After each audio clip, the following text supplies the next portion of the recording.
Welcome back to Alabama Business Today. This is your host, Calvin Bacon.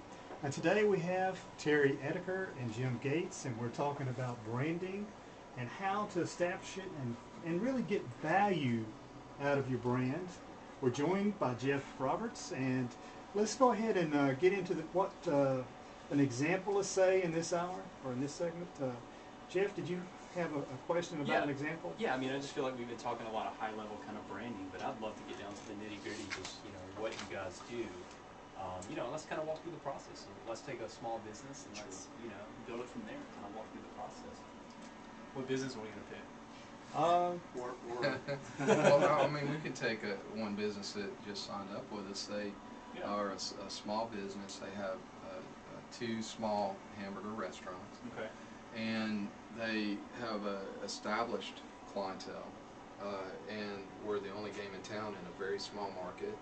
And before long, the McDonald's, Burger King, and so forth moved in.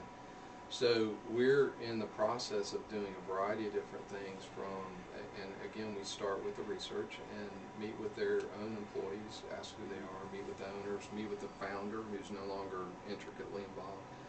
We're sending in some secret shoppers to actually go in and without their knowing it, without the guy who hired us, his knowing, we're going to have them go in and shop the restaurant and give us their impression of the quality of food, the environment, the whole thing. And then we'll sit back down with him and go through the results of what we discovered. His intention is to grow his business beyond that small local community. And so we are going to depend very heavily on the research, but part of what we think might happen is that there might not be a name change in order for his local business, but to go beyond his local area, there may very well be a name change for that. So again, we've got some perceptions and some ideas of what might happen. Then we'll take him through, and we're very collaborative and consultative, so we don't come in and like a big gorilla and tell you this is what you got to do to succeed. We work with him in his process as a marketing department. And you're essentially saying that it could look like two different restaurants, maybe from just an outside customer coming in. I mean, one would be the same in the local area, right? But if they went to the same restaurant outside of the local area, it would be a different name. It would be a different brand altogether. That's right. Because he's been there 20 plus years, and the local people know that business as that name. Yeah. But the people in Houston, Texas have no idea he exists. So it sort of opens a slate up for that. Well, in that case, we've got an opportunity here to take something fresh and grow it outside the market and not disrupt that local business and that core audience that he's come to service for all those 20 plus years. Would it disrupt the local business if you kept the name the same and just had it expand? Not necessarily. If it's handled correctly, it would be a smooth transition, but it would also be an expensive transition. So we're looking at it from the client standpoint of cost and what it's going to take to make that leap. It probably more cost effective to start the new brands outside the market and just enhance the services of the local brands. So let's get back down to it. I mean, so you guys have met, you've done the research.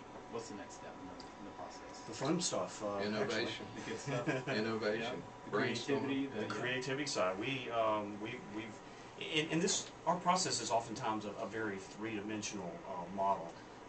But the creativity is the fun part. We'll get in, present many different ideas to the client based on the research, based on our understanding of the problems that we're trying to solve, and make sure that once those ideas are put out there, they may be tested, they may be massaged, tweaked a little bit, ultimately getting down to the point where we're gaining approvals and we're launching a new brand.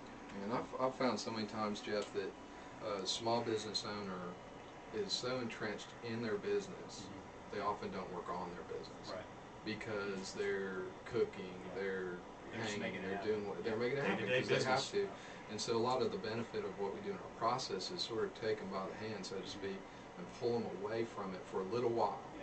And step outside of the nitty-gritty day-to-day and say, let's take a look at what do you really see here, and are you communicating who you really are? Right. We actually have clients that have us involved in their board meetings and other functions, not necessarily to make those kinds of decisions, mind you, but because they need a a different point of view, a creative person to say, well, what if you did it this way, or here's an idea. It's a wonderful time to be a creative person because not a lot of folks actually are that creative. Sure. And this also gives you a feel for kind of the pulse of the company as well, kind of feeling who they are, That's know, right. how they operate. So. It's very, very common too in small business where they'll, and I've done this in the distant past where I used my family and friends as my focus group. Bad idea. Really? because they love me. You know, they love me, they care about me, they don't want to hurt my feelings, and they're not willing a lot of times to say, Jim, you're really making a bad decision here. Wow. Because they want to don't want to put their water on your excitement. But what oftentimes we do with the owner and with the people that we bring into the process is we have a very unbiased view, and we've spoken some very difficult things to clients for their own benefit. And sometimes most of the time they appreciate it. Sometimes they don't like it. Sure, yeah. But they're employing us to be honest with them. Well, Jim, one thing I like about what you're saying is you give a personal service. You seem very personable, and you want to get to know the company, the people. But quite frankly, it sounds expensive to me, and I know we talked about cost. How much is this going to cost a fellow? Yeah, That's a gazillion. That's a relative. That's right. That's relative. Well, I can give you several scenarios. We work with clients on a project basis. Client has a new website they need designed. We consult with them, guide them through that process, design a website.